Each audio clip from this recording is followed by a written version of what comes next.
Bem-vindos a 2017, meio atrasado, mas fazer vlog na vida adulta é ter que de vez em quando chegar se desculpando pela ausência e prometendo que tudo vai mudar e que a gente vai ficar postando com regularidade.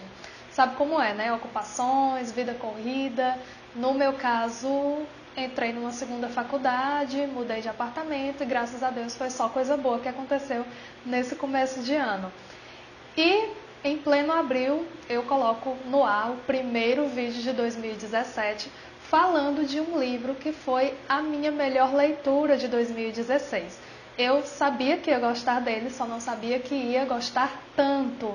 O nome dele é As Sombras de Longbourn, ou Orgulho e Preconceito na visão dos empregados da casa.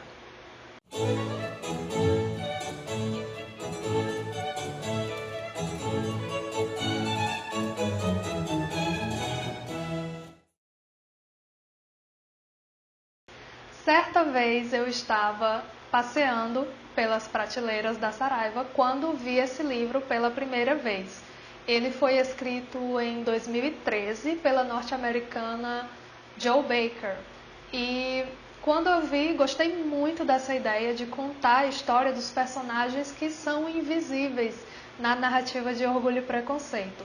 Mas eu não comprei de cara porque eu queria achar a versão em inglês. E para mim, se eu puder ler no idioma original, é melhor. Mas o preço não estava muito bom por ser importado, então eu fui esperando aparecer alguma promoção. Quando apareceu promoção foi no Amazon Day do ano passado, mas foi a tradução em português. Eu não me contive, estava pela metade do preço e acabei comprando esta edição da Companhia das Letras, que é muito boa, a tradução é muito boa e acabou sendo uma leitura até mais rápida, porque eu não ficava parando em termos que provavelmente eu não saberia em inglês. Palavras como eritemas, como bolor, como alamares, que na verdade eu nem sei o que é em português. Mas vamos ao livro, né? Qual é a história dele? É basicamente sobre a rotina da propriedade de Longbourn, que é a casa da Elizabeth e da família Bennet, sob o ponto de vista dos criados. Então, quem assume o papel de protagonista é a Sarah, que perdeu os pais muito nova e foi levada para trabalhar em Longbourn. No livro ela tem cerca de 20 anos. E ela divide o serviço com a Polly, que também perdeu os pais muito nova e também foi levada para trabalhar lá, sendo que a Polly é bem mais nova, ela tem cerca de 12 anos no livro. E elas duas seguem as ordens da governanta, que é a senhora Hill, que é casada com o senhor Hill, que também é criado na casa. E essa parte já é bem interessante, porque você vê o quanto a autora pesquisou os costumes da época, principalmente em relação aos afazeres domésticos. Então, a Sarah carrega baldes com água, esfrega assoalho, dá lavagem aos porcos, lava os vestidos e as peças íntimas das moças da casa. E o corpo dela é marcado pela dureza dessas tarefas de todo dia. Então, ela está sempre com dores nas costas, com as mãos feridas. E é interessante ver também que ela se pega pensando em como seria levar uma vida como a das moças da casa, como a Elizabeth, como a Jane, que estão com as mãos sempre limpinhas, estão perfumadas e têm tempo para ler, para fazer, enfim, qualquer coisa que elas quiserem, né, e que o dinheiro permite. Em vez disso, a rotina dela é acordar muito cedo, fazer tudo para cuidar da casa, com um trabalho muito pesado e dormir exausta apenas para recomeçar tudo no dia seguinte. A gente logo percebe que o foco é na Sarah, apesar de a narrativa dar também conta de pensamentos e ações dos outros personagens. E com a Sarah eu vejo um certo paralelo entre ela e a Elizabeth Bennet, porque ela é a mais esperta, ela tem opiniões mais fortes e ela tem uma curiosidade muito grande sobre a índole das pessoas que aparecem no caminho dela.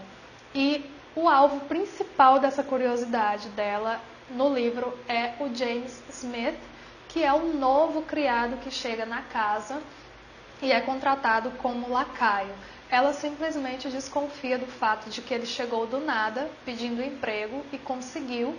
E ela lembra que um rapaz na idade dele deveria estar nas guerras, deveria ter sido recrutado para servir a Inglaterra nas suas batalhas, mas ele não está e ninguém sabe o que ele fez no passado e ela fica sempre achando que ele está escondendo alguma coisa. Então, enquanto está todo mundo agradecendo aos céus por aquela nova ajuda masculina, um rapaz bem mais novo que o Sr. Hill, ela está sempre com o pé atrás e sempre disposta a não gostar dele.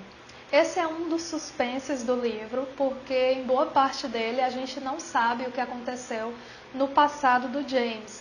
E enquanto essas coisas não se esclarecem, a gente vai vendo que lá no andar de cima, lá onde moram os patrões, a família Bennet, a trama de Orgulho e Preconceito está acontecendo. E é muito massa você ver que o livro não tenta repetir ou não tenta mudar a história original. É como se você estivesse vendo tudo pelos bastidores da casa e vendo como cada ação da história de Orgulho e Preconceito reflete diretamente na vida dos criados. Por exemplo, a chegada dos Bingley significa mais trabalho, porque aí eles têm que pensar em quem vai trazer e levar todo mundo para o baile na carruagem, adiciona aos serviços das meninas o cuidado com vestidos de festa, a preparação dos cabelos das meninas para os bailes, enfim. E o próprio boato de envolvimento entre a Jane e o Mr. Bingley deixa a senhora Hill mais aliviada, porque se o Mr. Bennet morre e nenhuma das meninas herda a propriedade, quem é que garante que o próximo proprietário da casa não vai mandar todos os criados embora e vai contratar outras pessoas para trabalhar? E a principal mudança é a chegada do lacaio dos Bingley, que está sempre em Longbourn levando correspondência, levando algum recado, e ele acaba se aproximando da Sarah. As inquietações da Sarah são principalmente porque ela quer conhecer o mundo. Essa rotina de acordar, trabalhar, ficar muito cansada e dormir para recomeçar tudo no dia seguinte não é o que ela quer da vida.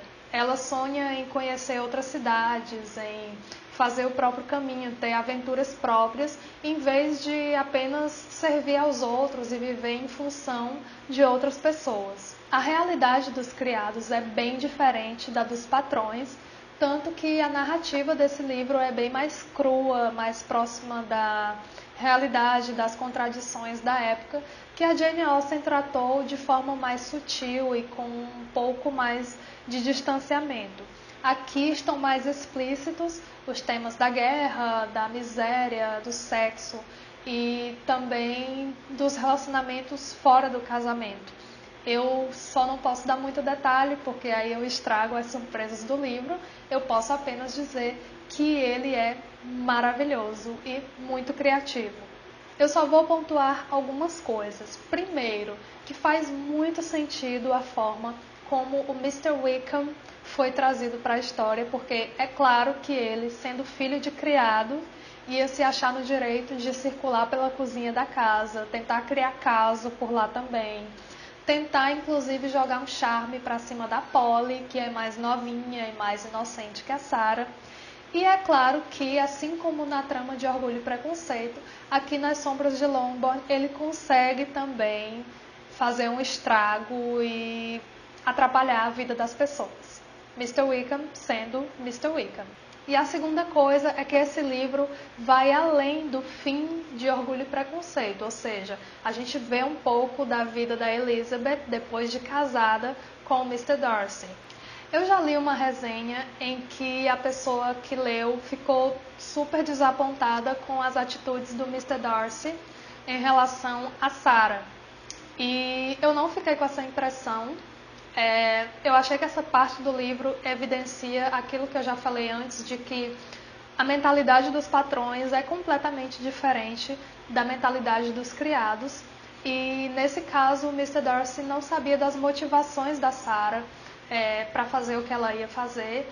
e ele estava preocupado, achando que ela ia jogar a vida dela fora a troco de nada. Enfim, ele não sabia o que ela queria. Então, eu não acredito que ele estivesse sendo ruim, mas não sei se todo mundo entendeu dessa forma. Então, eu sei que essa parte está meio enigmática, mas é porque eu não quero falar o que acontece no final do livro. Claro, para quem não leu, isso é horrível. Mas para quem leu, eu gostaria de saber a sua opinião em relação a essa parte da reta final do livro em relação ao Mr. Darcy. Eu acredito nas boas intenções dele, mas eu não sei se todo mundo entendeu assim. Dá para perceber que esse livro mexe um pouco com as nossas opiniões em relação aos personagens de Orgulho e Preconceito. Além do Mr. Darcy, outro que tem umas histórias com reviravoltas é o Mr. Bennet. E eu achei muita ousadia e muita criatividade na narrativa da Jo Baker e eu fiquei muito feliz de ter lido esse livro. Ele realmente é super envolvente, não apenas com os personagens que a gente já conhece, né, de Orgulho e Preconceito, mas com esses novos que ela cria e que ela traz toda uma nova trama que deixa a gente na curiosidade, na vontade de saber o que vai acontecer com eles. Não é uma simples releitura de Orgulho e Preconceito. É Orgulho e Preconceito e um pouquinho mais. Então, claro que eu indico essa leitura. Eu acho que se você não leu, vale a pena ir atrás desse livro. Se você tem medo de que ele seja ruim, vale a pena dar uma chance a ele. E se você leu, eu gostaria que você falasse um pouquinho do que você achou, se você gostou tanto como eu gostei, porque, como eu disse lá no começo, essa foi a minha melhor leitura de 2016. Bom, então é isso. Bem-vindos de volta ao Fantástico Mundo de Jane Austen. Eu fiquei parada esse tempo de fazer vídeos, mas não parei nas minhas leituras sobre a autora. Então, daqui pra frente a gente tem muita coisa boa para compartilhar e eu espero que você goste das novidades que a gente ainda vai trazer. Até mais!